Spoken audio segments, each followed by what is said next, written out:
looking like a baby unicorn.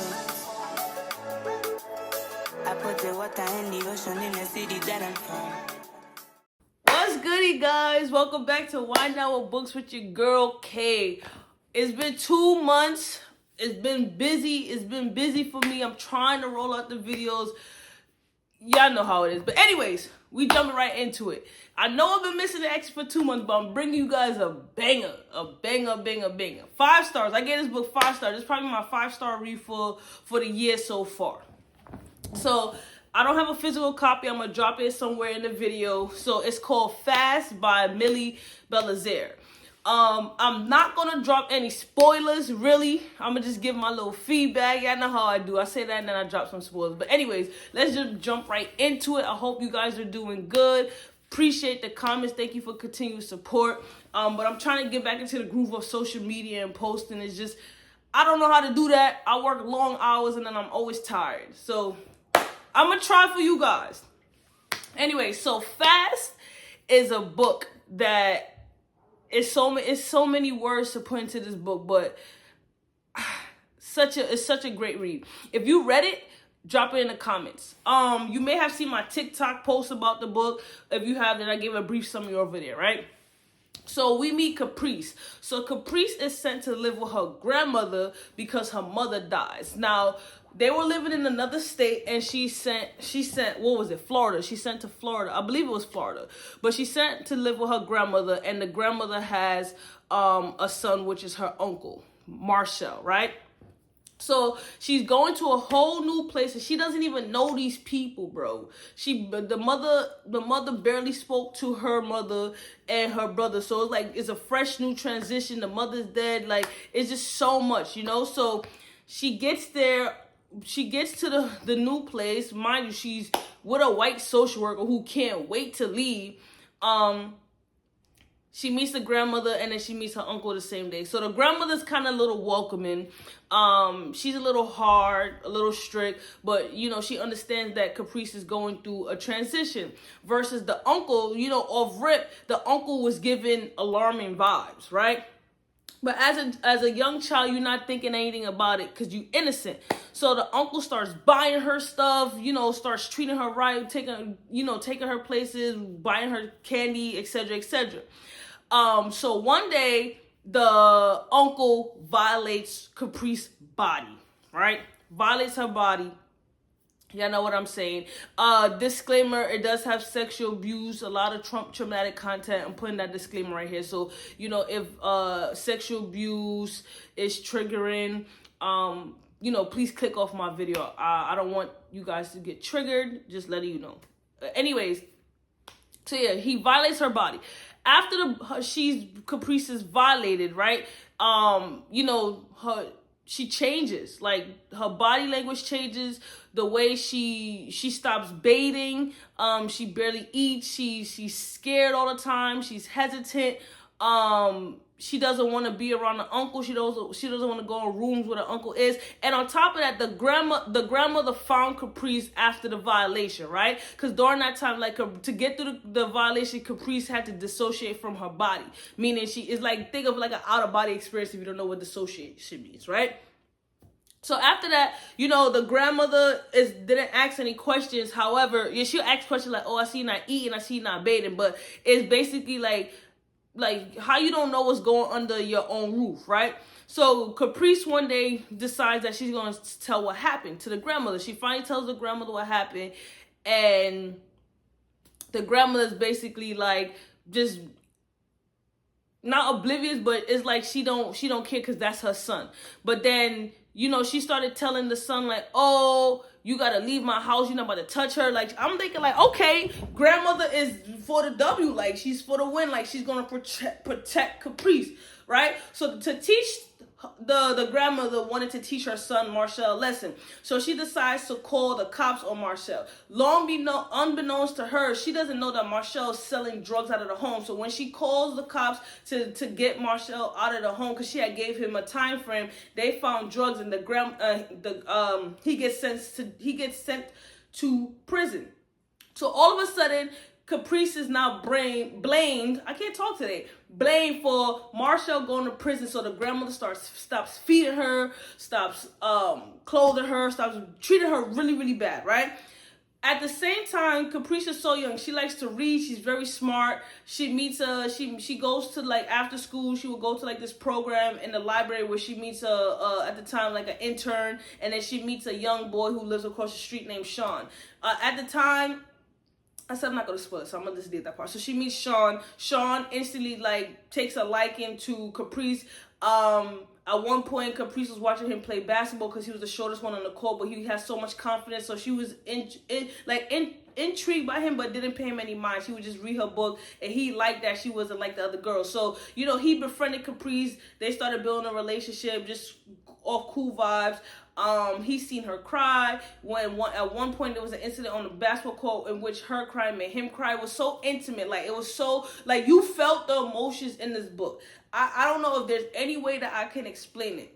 It was like you went through like harrowing situations to full on what's the word I'm looking for?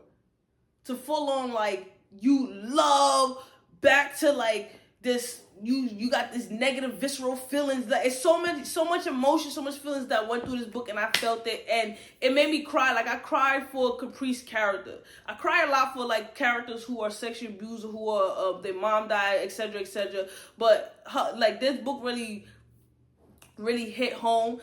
Not because of what Caprice went through, but her journey, and what she had to endure, right? Anyway, so after the uncle gets locked up, Caprice starts doing better. You know, she's laughing. She's doing good. She feels safe, vulnerable. Not with the grandmother, but with Sean and Sean's mom. She takes a liking to Sean's mom, and everything is good, right? Fast forward a little bit, because again, I'm not going to spoil it. The uncle gets out of jail, right? Now, he gets out of jail while they're in high school. Caprice and Sean, they're really, really best friends. People start teasing Caprice because she doesn't have new clothes. She wears old shoes. You know, she's working to save up money to leave, to graduate early so she could go away to school. So she just get away from her grandmother. The grandmother don't really care about her. The grandmother constantly blames her. And it's just so much. And Caprice misses her mom, right? So she's dealing with all these emotions. She's dealing with what happened to her. She hasn't told anyone what happened to her except the grandmother. Of course, the uncle lied about it. And Sean knows that there's something going on. So eventually, Sean finds out. Sean tries to handle himself, and Sean gets hurt. When Sean gets hurt, Caprice is flown out to live with the intern's mother, who she met when she was a child, because they end up meeting again back in high school when the intern became Caprice's teacher. And the intern always remembered Caprice, and she always knew that Caprice was going through something. Caprice also developed OCD as a result of the sexual abuse, the violation, just to put that out there. And then, you know, she went through a lot of healing. She went through a lot of therapy to get to where she was as a teenager, as a young adult, after she had to just fly out, right? Once she left after the incident that occurred with Sean, they lost contact. And Sean was on track to go to the NBA. I could say that he does go to the NBA, but he always loved Caprice, and Caprice always loved Sean. Like, that was the first day. That was the first dude she felt safe around. Probably like the only real person she felt safe around outside of Sean's mom, and she wished like they were her family, right?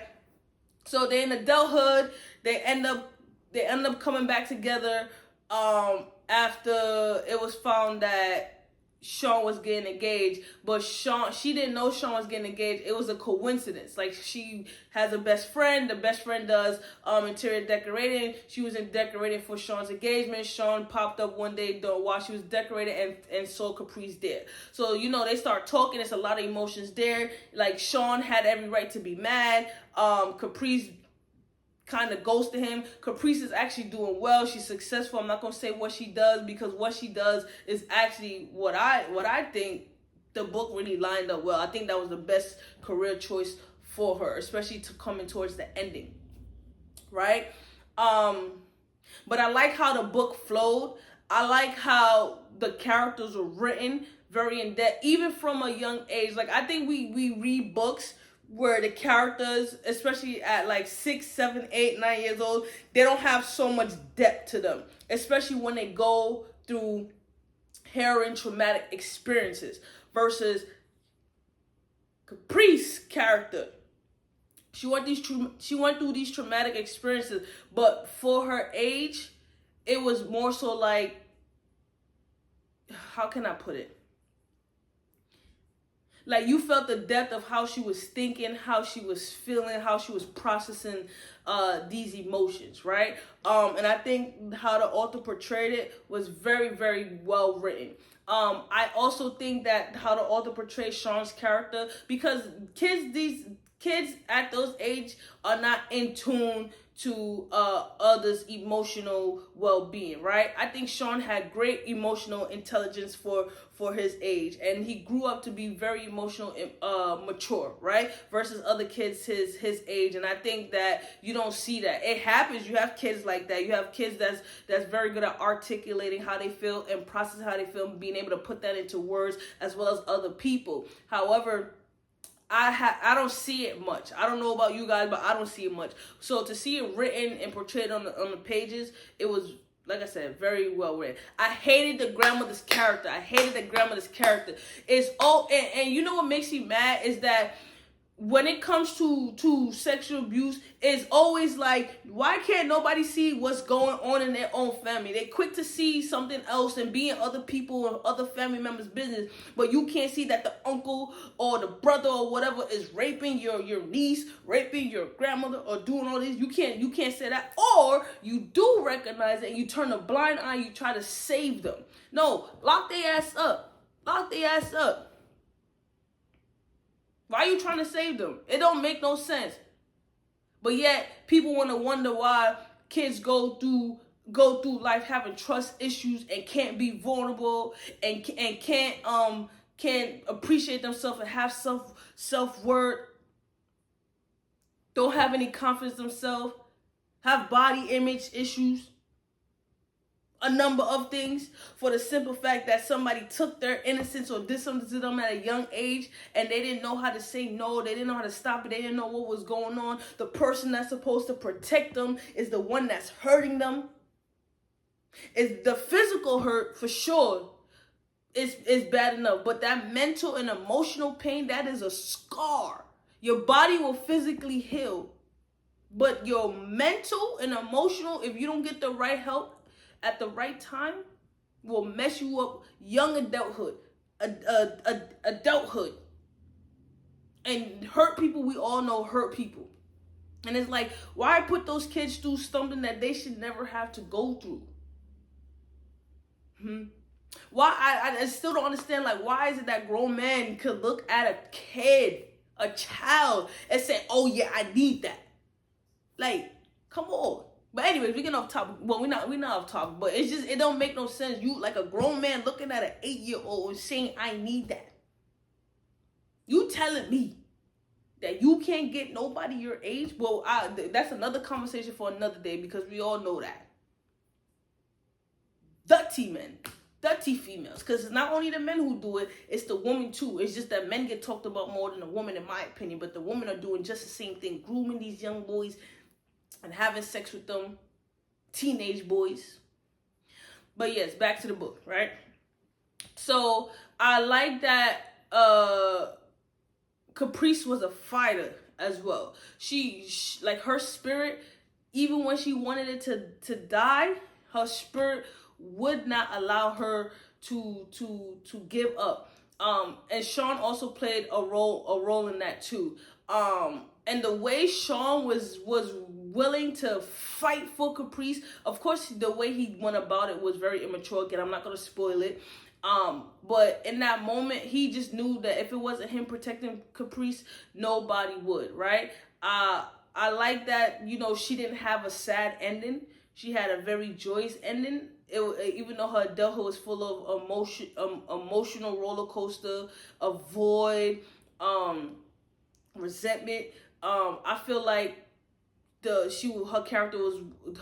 character's journey was well thought out and well written.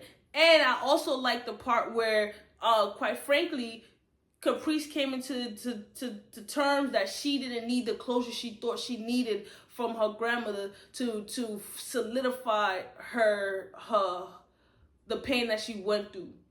She didn't need that acknowledgement that, yes, I knew that, you know, he lied. I knew that he raped you. I knew that. She came to the realization that, you know, that person, demons will haunt them more than them saying it out loud to me, right?